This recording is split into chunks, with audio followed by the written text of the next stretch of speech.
베드로전서 5장 10절 말씀, 우리가 읽은 이 말씀을 가지고 고난의 의미 8번째 시간입니다. 마지막 시간인데 영광스러운 고난의 여정이라는 제목으로 하나님의 말씀을 함께 상고합니다.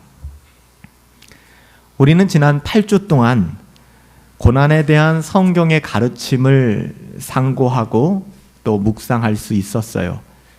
오늘 마지막 시간인데 우리 한번 잠깐 돌아보십시다. 첫 번째 고난의 의미를 여러분들과 나누면서 고난을 기쁘게 여길 수 있는 이유에 대해서 야고보서 1장 2절 말씀으로 여러분들과 말씀을 나누었죠. 내 형제들아, 너희가 여러 가지 시험을 당하거든 기쁘게 여기라는 거예요. 시험 당했다고 입 삐쭉 나오고 우리가 울그락불그락한 것이 아니라 너희가 그 고난 앞에서 기쁘게 여기라 사도 야고보가 권면하였죠. 왜 그래요? 그 이유는 이는 너희의 믿음의 시련이 인내를 만들어내는 줄을 너희가 알미라 라고 이야기합니다. 그래서 고난을 우리가 기쁘게 여길 수 있는 이유가 있구나. 조금 낯설기는 하지만 우리가 두 번째 시간에는 복음은 고난마저도 영광스럽게 한다. 한 걸음 더 나갔어요. 그냥 고난을 기뻐하고 받아들이는 정도가 아니라 고난이 영광스러울 수 있는가? 고난이 어떻게 영광스러울 수 있지? 로마서 말씀을 통하여 사도 바울은 내가 확신하노니 사망이나 생명이나 천사들이나 권세자들이나 현재일, 장래일, 능력이나 높은 깊은 그 어떤 피조물이라도 우리 주 예수 그리스도 안에 있는 하나님의 사랑에서 우리를 끊을 수 없다는 사실을 알고 있기 때문에 고난이라고 하는 그 절치절명의 위기 속에서도 그 고난마저도 우리를 영광스럽게 하는구나. 고난이 참 영광스러운 것이구나. 우리가 세 번째는 특별히 야곱의 삶을 통하여 하나님이 나를 미워하시는 것 같을 때 하나님 도대체 왜 이러시는지, 우리가 야곱이라는 한 사람의 인생을 통하여 야곱이 홀로 남아 밤이 맞도록 하나님의 사랑과 씨름하며 환독도가 부러져 나가고 끝까지 그 어려움 속에서 씨름하던 그 장면을 보면서 우리들의 삶을 투영해 보았어요. 하나님 왜 나를 미워하시나요? 내 인생은 왜 이런가요? 우리가 네 번째 시간에는 이해할 수 없는 하나님, incomprehensible 하지만 우리가 어떻게 하나님을 사랑할 수 있을까? 하나님께서는 아브라함을 부르셔서 독자 이삭을 번제물로 바치라고 하셨죠. 이해할 수가 없어요. 우리가 여기서 칼빈의 이야기를 인용하면서 눈먼 순종이라는 개념을 배웠잖아요. 우리가 어떻게 순종할 수 있는가? 믿음이 없이는 불가능한 것이구나. 우리가 다섯 번째 시간으로는 우리의 모든 환난 속에서 하나님의 섭리로 이 고난을 해석했었어요. 너희는 가만히 있어 주가 하나님 되심을 알지어다. 여호와께서 너희를 위하여 싸우시리니. 우리가 싸우는 것 같고 우리가 나가 떨어지는 것 같지만 하나님이 우리와 함께 하시고 하나님의 주권과 섭리가 우리의 고난의 여정 가운데도 함께함을 우리가 살펴보았어요.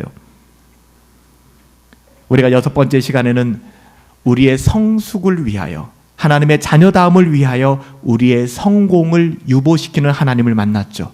정말 놀라웠어요. 하나님은 왜 내 성공을 방해하십니까? 간단했어요. 하나님은 우리가 성숙한 하나님의 자녀가 되기를 원하기 때문에. 그래서 우리가 특별히 사도 바울이 고린도 후서를 쓰면서 형제들아 기뻐하라, 온전하게 하라, 온전하게 되어라, 위로를 받아라. 이 온전케 된다는 의미가 무엇인지, 완벽함이 아니라 어제의 나보다는 오늘의 내가 좀 더 나아지고 오늘의 나보다는 내일의 나가 내 모습이 더 나아질 것을 소망하며 살아가는 성화의 여정, 그 여정을 위하여 때로는 우리에게 독과 같은 성공을 유보하시는 거예요. 미워하셔서가 아니라 버릇 나빠질까 봐, 오해할까 봐, 세상이 전부인 줄 알까 봐 우리가 그토록 원하는 성공을 하나님 눈물을 흘리시며 유보시키는 모습을 살펴보았죠. 지난 시간에는 그리스도 안에 있는 그 남은 고난을 그의 몸된 교회를 위하여 내 육체에 채우노라, 복음을 전하는 삶, 우리가 적극적으로 고난을 당하는 그 삶이 우리 주님의 마음이고 주님이 그 인생을 살아가셨고 오늘 누가복음에 예수님이 걸어가신 그 십자가의 길은 복음을 위한 길이었잖아요. 그 고난의 삶이 우리의 삶이 되어야 함을 배웠습니다. 오늘 마지막 베드로전서 5장 10절 우리가 읽은 말씀은 영광스러운 고난이 무엇인가, 그 고난의 여정에 대해서 설명하고 있어요. 고난은 인생에서 피할 수 없어요. 모든 고난이 우리들 가운데 배제될 것이다. 그건 이단 사입입니다. 절대로. 인생에 있어서 피할 수 없는 현실이 고난이기 때문에 우리 모두에게 있어서 이 고난은 절대 추상적인 개념이 아니죠. 굉장히 현실적인 이야기입니다. 그래서 더더욱 이 고난이라는 문제를 성경적으로 바르게 해석하지 않으면 우리는 굉장히 어려운 삶을 살아가게 돼요.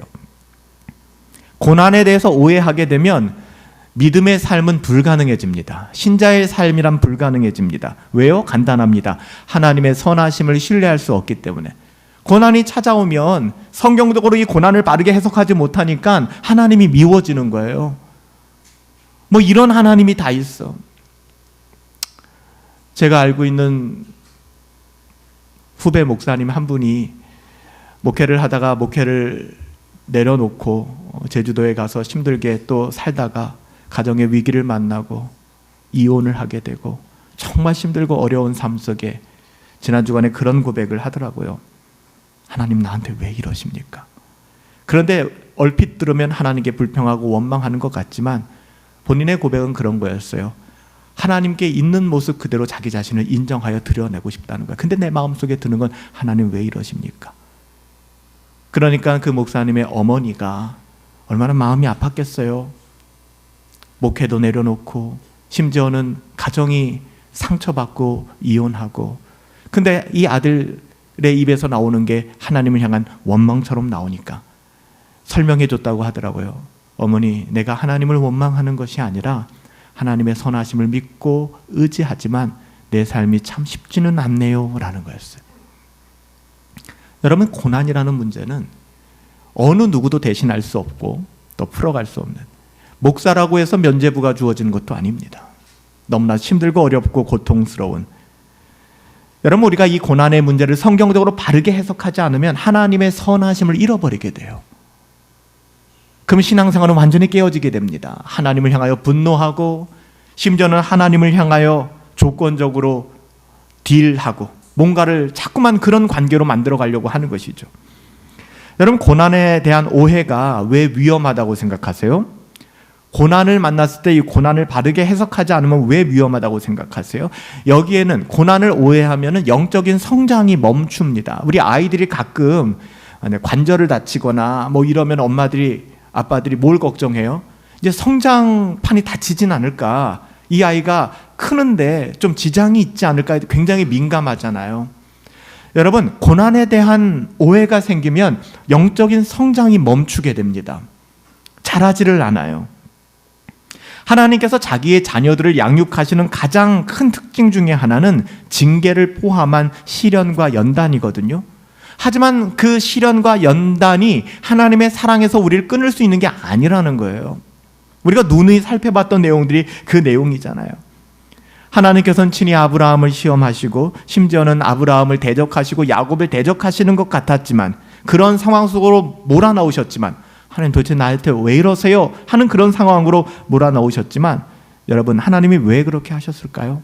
미워서? 아니면은 정말로 고통스럽기를 원해서? 그것이 아니었다는 거예요. 우리가 로마서 5장 말씀에서 살펴보는 것처럼 환난은 무엇을 가져와요? 인내를 가져옵니다.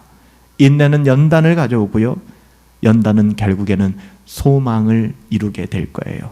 그러므로 고난을 피하려는 태도, 고난을 터부시하는 태도는 결국 영적인 성장을 저해하고, 그의 신앙이라고 하는 것이 고난을 피하면 신앙 좋은 것, 하나님이 나 축복하셨구나, 역시 나의 신앙의 목적은 고난을 피하는 것, 고난 피하면은 나는 잘 살고 있는 것이고 간증하고, 반대로 고난을 당하고 이해할 수 없는 환경 속에서는 하나님을 원망하게 되는 영적인 성장이 멈춰버리는 것이죠. 두 번째, 고난에 대한 성경적 관점을 가지고 있지 않으면 고통이나 좌절을 겪을 때, 겪을 수밖에 없어요, 더 고통스럽게 됩니다. 여러분, 신자에게 찾아오는 고난이, 고난의 질이 더 낮은 거 아니에요. 굉장히 심각한 고난으로 찾아올 때가 있어요. 그렇지만 우리가 고난을 제대로 해석하면 이 고난과 마주 대할 수 있는 용기가 생깁니다. 고난을 인정할 수 있는 용기도 생겨요. 그런데 고난에 대한 오해가 생기면은 인생이 더 고통스러워집니다. 내 인생이 나락으로 떨어진 것 같고. 그래서 하나님을 사랑하고 하나님의 선하심을 믿는 성도들은 이 고난의 현장, 고난의 상황에 매몰당하지 않아요. 이 고난이 전부구나라고 생각해서 인생 넋놓고 살아가지 않는다는 것이죠. 사실 고난에 대한 영광의 관점을 가지게 되면 신자는 믿음으로 그 고난 속에서 주의 말씀으로 기뻐하고 그 영광을 볼 수 있게 돼요. 쉽지는 않아요. 끊임없이 우리가 씨름하게 되는 것이 이 부분이잖아요. 그래서 우리가 고난을 성경적으로 해석하는 법을 배워야 되는 것입니다. 그래서 8번 우리가 2달에 걸쳐서 고난의 의미를 살펴본 것이고요. 세 번째, 고난의 의미를 제대로 알지 못한다 그러면 하나님이 우리를 부르신 부르심, 소명이라는 거 있잖아요. 콜링. 여러분의 직업도 콜링입니다. 우리는 잡이 아니에요. 그냥 먹고 살기 위한 것이 직업이 아니라 기독교인의 직업 윤리는 그런 게 아니죠. 하나님의 소명이에요. 우리를 부르신 겁니다. 사회의 일원으로서 부르신 것이죠. 이 소명이 깨어지게 됩니다. 고통이 너무 크니까. 그래서 우리의 소명이 하나님의 부르심을 따라 나가는 것이 아니라 좀 더 안락하고 편한 큰 길을 향하여, 넓은 길을 향하여 나아가게 되는 것입니다. 그래서 고난이라고 하는 것을 우리가 잘못 해석하면 하나님의 자녀다운 삶을 완전히 상실하게 되는 것이죠. 우리는 영원의 관점을 가져야 돼요. 여러분, 이 세상이 영원할 것이라고 착각하지 마세요. 우리는 곧 이 모든 것을 놓고 주님 앞에 가게 될 것입니다. 조금의 차이는 있을지 모르겠지만 여러분의 지난 인생을 생각해 보면 얼마나 인생이 쏜 살같이 날아가는지, 이미 시위를 떠났잖아요. 쏜 살같이 날아가는지, 이것이 나이가 들면 들수록 더 빨라져요.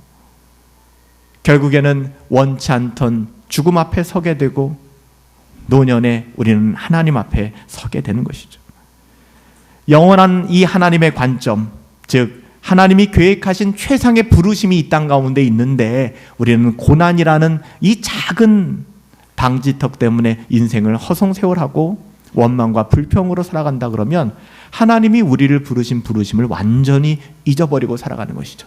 그러니까 인생의 목표가 뭐야 하면은 요즘 젊은 친구들 이야기하니까 우리 좀 나이 드신 성도님들과는 인생관이 진짜 많이 달라졌어요. 그것이 옳고 그름의 문제가 아니라 그래도 저희 때만 해도 평생 직장이라는 생각들이 있었거든요. 요즘에는 평생 직장이라는 것은 꿈도 못 꾸더라고요. 그냥 의뢰 취업하고 이직을 몇 번 하고 자기의 가치를 증명하고 또 인정받는 것, 그 나쁜 건 아니에요. 생각이 그만큼 달라졌다는 것이죠. 그렇지만 이렇게 분주하게 움직이는 인생 가운데 우리가 인생의 목적이 좀 더 나은 직장에 있다면, 좀 더 나은 연봉에 있다면, 결국엔 육신의 안락함과 편안함에 있다 그러면 고난은 터부시하게 될 것이고 고난은 생각하지도 않게 될 거예요. 고난을 피하고 싶게 될 것이고, 그러면 하나님이 부르신 부르심은 우리 가운데 완전히 변질되게 될 것입니다. 요즘 어떤 세상이에요? 요즘에는 사람들이 페이스북도 안 하죠. 페이스북은 글로 남겨야 되니까 글을 보기 싫어하는 세대예요. 그래서 페이스북도 그 가입자들이 대부분 50대라고 하더라고요. 50대 제 연령층에. 그 페이스북 하시는 분들 보면 다 목사님들밖에 없어요. 다 글 쓰시니까. 젊은 친구들은 페이스북 안 한다고 하더라고요. 오히려 인스타그램 같은 사진이나 아주 짧은 영상, 틱톡 같은 아주 쇼츠 같은 거, 유튜브에서도 유튜브 영상 안 보죠. 쇼츠. 그래서 저도 한번 우리 교회도 한번 그렇게 설교를 좀 쇼츠로 만들어 볼까 해서 하다가 그냥 포기했어요. 너무 시간이 많이 들어가서. 근데 그거를 하는 법을 이렇게 배우다 보니까 이 말의 속도도 1배속이 아닌 거예요. 보통 1.5배속에서 2배속. 그러니까 사람들이 그만큼 인내하기가 싫은 거예요. 빨리빨리 듣고 빨리빨리 뭔가를 처리하고. 여러분, 이런 것들이 오늘날 세대의 가치거든요. 여러분, 이런 세대의 기다림은 고통스러운 거죠. 참으라는 것도, 인내하라는 것도 고통스러운 것이죠. 그래서 참기 싫어해요. 인내하기 싫어해요. 여러분, 그런데 신자들은 그래서는 안 됩니다. 우리는 말씀을 깊이 묵상하셔야 하고요, 생각이라는 것을 하셔야 합니다. 그 생각을 통해 여러분 신앙을 정리하셔야 하고요, 그리고 배우고 확신한 대로 살아가셔야 합니다. 그래야 하나님의 소명이 무엇인지를 알게 되고요, 내 인생의 고난도 즐거움도 다 덧없는 것이나 이걸 깨닫게 되는 것입니다. 여러분, 어떻게 성도들에게 고난이라고 하는 것이 영광스럽게 변화될 수 있을까요? 어떻게 똑같은 고난이 성도들에게 영광으로 바뀔 수 있을까요? 여러분, 이것을 우리가 정확하게 알아야 되는데, 여러분, 고난은 죄의 결과로 주어진 겁니다. 그러니까 우리가 죄인이잖아요. 타락했잖아요. 그렇기 때문에 고통이라고 하는 것에 대해서는 피해 갈 수가 없습니다. 여러분이 고통이 없기를 원하지만 없을 수가 없다는 거예요. 왜? 죄의 결과로 주어진 것이기 때문에. 그런데 이 죄의 결과로 주어진 고통이라고 하는 것이 어떻게 하나님의 자녀들에게 영광스러운 과정이 되고 영광스러운 사건으로 바뀔 수 있는가가 중요한 거잖아요. 그냥 묻지도 따지지도 않고가 아니란 말이에요. 그러면 신앙의 성장이 없어요. 여러분, 여기서 우리는 그리스도 예수를 발견해야 합니다. 그래서 하이델베르크 교리문답을 우리가 배우는 것이고요, 웨스트민스터 신앙고백서를 배우는 것이고 벨직 신앙고백서를 배우는 거예요. 이 안에 이런 내용들을 묻고 설명하고 있기 때문에 그리스도께서 자기의 백성들을 위하여 당하신 고난, 이것이 없다면 절대 우리가 당하는 고난은 영광스러울 수가 없습니다. 저주죠. 여러분, 예수님은 우리를 대신해서 텔레스타이 모든 것을 다 이루셨다라고 말씀하셨죠. 십자가에서 우리의 모든 죄를 다 담당하셨습니다. 모든 고통을 다 짊어지셨습니다. 고난과 십자가의 죽음은 죄와 죄인들에 대한 율법의 저주였고요. 오늘 우리가 공동체 성경 읽기에서도 읽었던 것처럼 누가복음 22장에 예수님은 죄가 없었잖아요.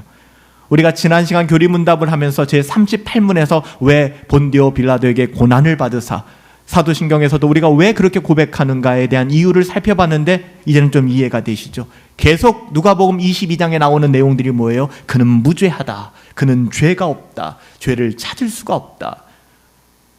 예수님은 예수님의 죄의 어떠함 때문에 십자가에서 죽으신 것이 아니라는 겁니다. 우리를 위하여 대속하시기 위하여. 주님께서 십자가에서 마지막 하신 그 상징적인 말씀, 가상칠언에 다 이루었다. 내가 모든 대가를 다 지불했다. 우리가 죄의 대가로 받아야 될 모든 형벌을 예수님이 다 받으셨기 때문에 우리가 당하는 고난은 죄에 대한 책임이 아니라고 말씀드렸습니다. 그 책임은 예수님께 다 지어졌어요. 그렇다면 이 고난은 우리가 죄를 지었기 때문에 받는 고난이 아니라 하나님께서는 하나님의 자녀다움을 회복시켜주기 위하여 하나님이 때로는 징계하시는 겁니다. 하나님의 징계의 메시지가 강하다는 것이죠. 그래서 사도 바울은 로마서 말씀에서 하나님의 사랑에서 끊을 수 없다, 이런 징계 따위가. 신앙의 기본이 안 되어 있으니까 우리가 어려움을 당하고 고난 가운데 있을 때 하나님이 나를 버리셨어라는 말을 너무 쉽게 내뱉는 거예요. 여러분, 하나님은 우리를 그렇게 버리시는 분이 아니십니다. 그렇게 생각한다면 여러분의 고난의 문제와 고통의 문제, 도저히 해결할 수 없는 그 문제, 내 인생 하나님 왜 이러십니까? 하는 문제도 그냥 하나님의 저주의 차원에서 바라보지 않게 됩니다. 그러면 소망이 생기는 거예요. 아하, 이게 끝이 아니구나. 아, 하나님이 나를 위하고 계시는 거구나. 하나님의 자녀들에게 죄에 대한 형벌이나 심판으로서의 고난은 존재하지 않습니다. 만약에 그것을 여러분들에게 이야기한다면 그는 사입입니다. 이미 예수님께서는 온전히 우리의 모든 죄에 대한 심판과 형벌을 십자가에서 다 이루셨어요. 그러므로 그리스도 예수 안에 있는 자에게는 결코 정죄함이 없나니, 그리스도 예수 안에 있는 그 생명의 성령의 법이 우리들의 죄와 사망의 법에서 해방하였느니라. 단호하게 성경은 선언하고 있잖아요. 그렇기 때문에 우리가 당하는 고난은 더 이상 죄의 대가구나, 여러분 그렇게 짊어지고 살아가서는 안 돼요. 이 또한 하나님의 분명한 뜻이 있구나. 내 자신을 살피고 또한 이 고난에 참여함이 예수 그리스도의 고난에 참여함을 또한 적극적으로 발견할 수 있는, 바로 그거 아닐까요? 우리를 거룩하게 하고 영광스럽게 이루어 가시는 하나님으로 인해 우리는 고난 속에 있다 할지라도 기뻐할 수 있는 거예요. 이게 언제 가능한지 아세요? 성령으로 충만할 때 가능합니다. 성령으로 충만하지 않으면 이 말 자체가 이해가 안 돼요.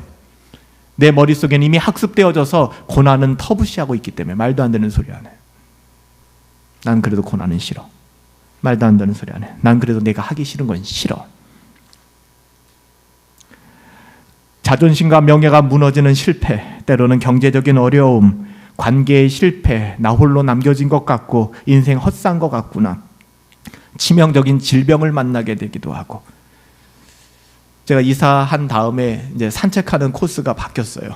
저녁에 시간이 될 때 제 아내와 함께 이렇게 산책을 하는데, 예전에 이제 집 근처마다 산책하는 코스가 달라지는데, 지금은 이 구미동 교회 앞쪽을 해가지고 서울대병원 그 언덕길을 넘어가지고서 한 바퀴 돌아서 탄천으로 해서 돌아오는 코스를 걸어요. 걷다 보면 서울대병원을 늘 가게 돼요. 서울대병원을. 저도 입원을 해보았지만 서울대병원을 나오는 많은 사람들 생각이 다 다를 거예요. 누군가는 완치되어서 즐거운 마음으로, 누군가는 방금 엄청난 질병을 확정받고 나오는 경우도 있고요. 수많은 사람들이 그 문을 나오는 마음이 달라지겠죠.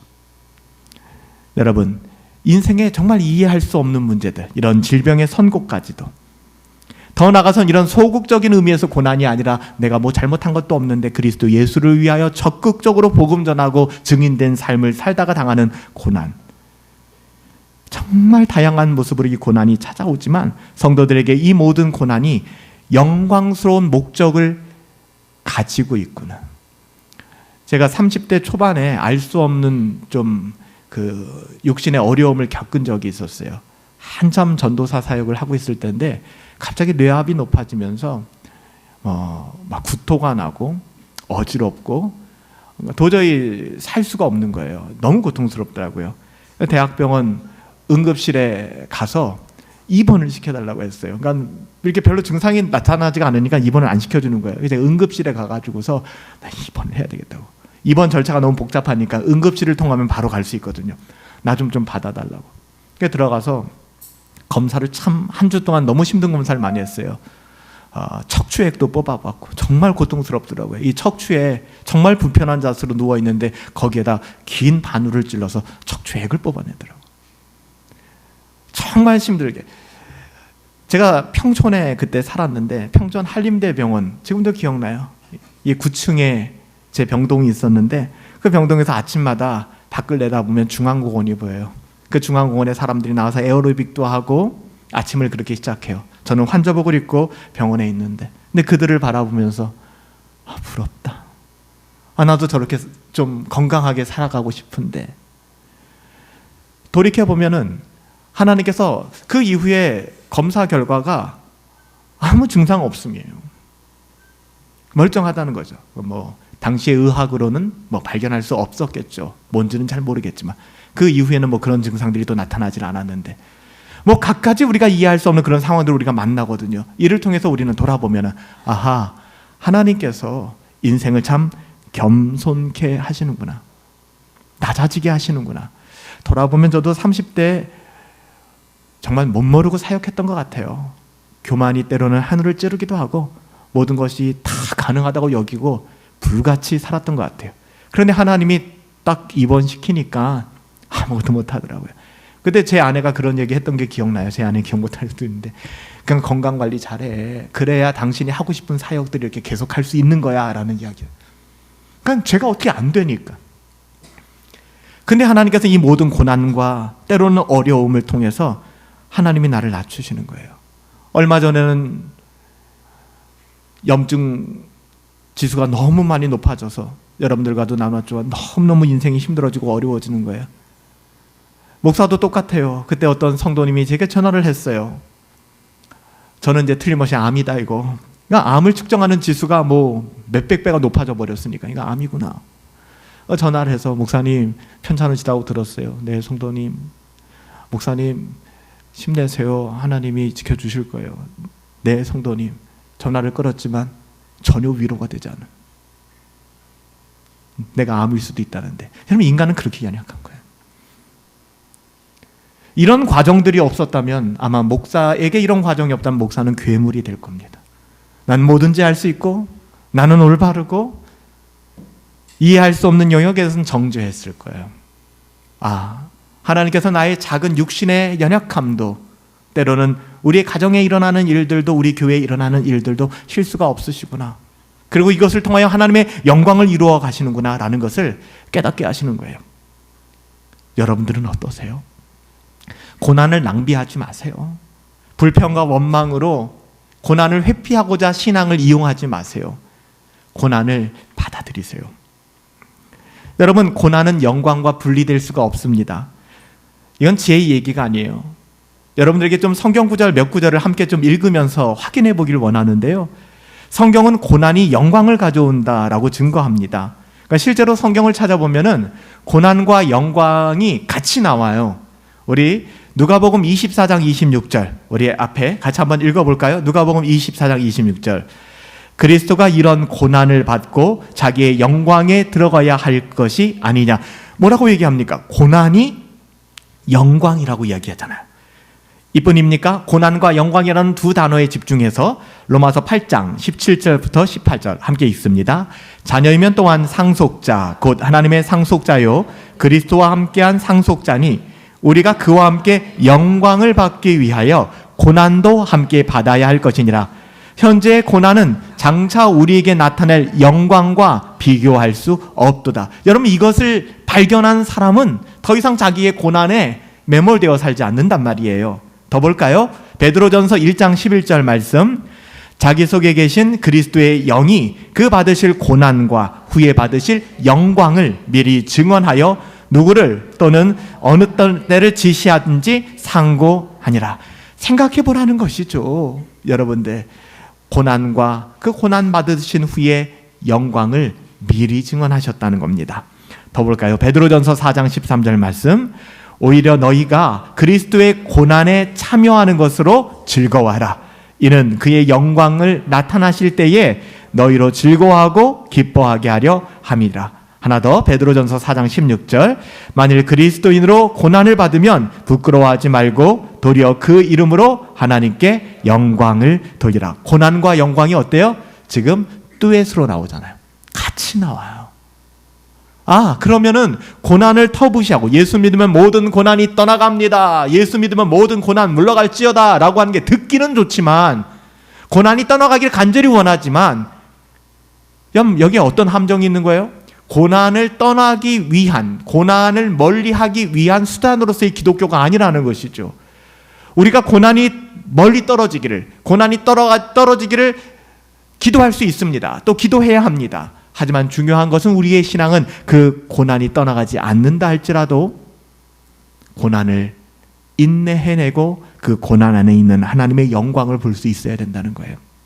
이게 빠지면 번영신학이 되는 겁니다. 이게 한 끗 차이거든요.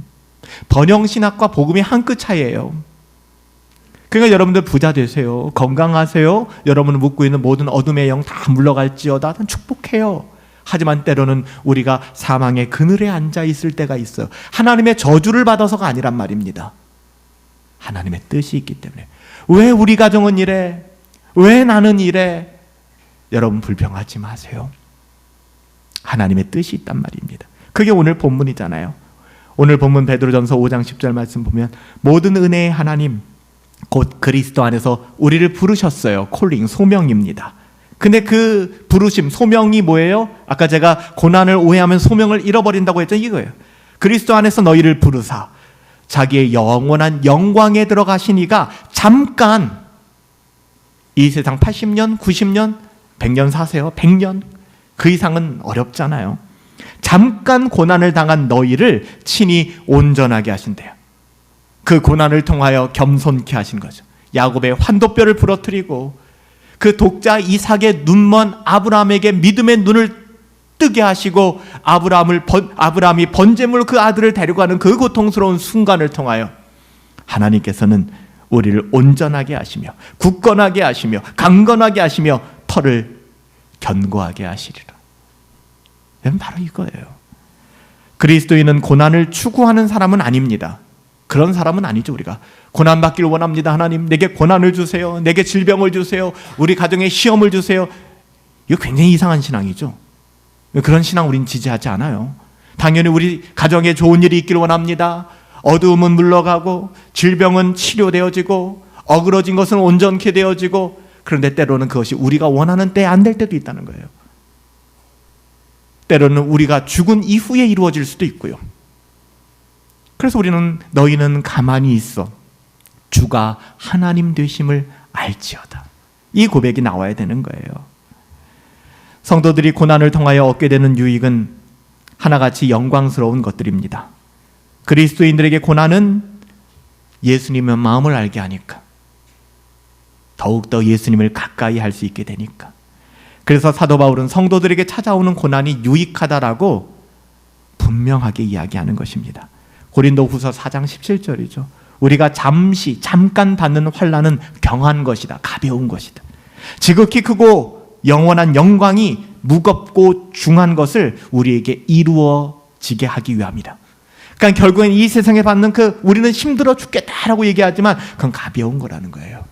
무엇을 알게 하기 위하여? 그 중한, 그 헤비한, 그 무겁고 가득한 하나님의 영광을 우리가 경험하게 하기 위하여. 성경은 우리가 고난으로 영광에 이른다라고 그래서 얘기하는 겁니다. 그냥 묻지도 따지지도 않고 얘기하는 게 아닙니다. 여러분, 이게 은혜죠. 오늘 본문 말씀처럼 모든 하나님의 은혜가 그리스도 안에서 우리를 부르셨고 자기의 영원한 영광에 들어가게 하시니까 잠깐 고난당합니다. 잠깐. 하나님의 부르심은 은혜입니다. 그 은혜는 하나님의 영원한 영광에 들어가게 하는 부르심이에요. 하나님 지금도 부르잖아요. 여러분, 하나님의 부르심에 귀 막고 유다처럼 문 열고 밖으로 나가지 마세요. 오히려 어둠에 있다가도 주님의 부르시는 음성을 듣고 문 열고 들어오셔야죠. 오라 오라 죄 있는 자는 오라, 지금도 부르시는 그 주님의 절규를 외면하지 마세요. 기회가 있을 때. 보라, 지금은 은혜 받을 만한 때요, 구원의 날이잖아요. 여러분, 아직 기회가 있을 때 돌아와야죠. 하나님께서는 하나님의 사랑으로 우리를 선하게 인도해 주실 것입니다. 때로는 고난이 있지만, 우리가 해석할 수 없는 지점 우리가 많이 만날 수도 있지만, 때로는 눈먼 믿음으로 눈먼 순종을 이루어낼 수 있는, 고난마저도 영광스럽다라고 감히 고백할 수 있는 그런 믿음의 자리에 갈 수 있게 되기를. 여러분이 경험하는 모든 고난이 죄의 대가가 아니라 하나님의 주권과 섭리 가운데 있음을 여러분 기억하시며 소망하시며 살아가기를 예수님의 이름으로 축복합니다. 살아계신 아버지 하나님, 우리가 일상 속에서 마주하는 수많은 고난 속에서 시편 기자와 같은 믿음의 고백을 할 수 있기를 원합니다. 고난 당하기 전에는 내가 그릇 행하였더니 이제는 주의 말씀을 지키게 되었습니다. 주는 선하사 선을 행하시오니 주의 율례들로 나를 가르치소서. 시편 119편 67절부터 68절의 이 시편 기자의 고백처럼 우리도 고난 당하기 전에는 그릇 행하였지만 이 고난이 우리를 신자로 바꾸었습니다. 이 고난이 우리를 겸손케 바꾸었습니다. 허브 가족 모두에게 이 고백이 흘러넘치기를 소원합니다. 고난 앞에서 전전긍긍하며 불평과 원망으로 살아가는 것이 아니라 고난을 통한 하나님의 주권과 섭리를 보게 하시고 하나님의 선하심을 맛볼 수 있는 은혜를 더하여 주시옵소서. 그 어떤 환경과 상황 속에서도 하나님의 선하심을 고백하며 오직 하나님께 영광 돌려드리기를 소원하옵고 예수님의 이름으로 기도하옵나이다. 아멘. 아멘. 어렵고 힘들고 상한 그런 자리지만 하나님의 중한 영광이 무엇인지 볼 수 있었으면 좋겠습니다. 참된 행복이 무엇일까?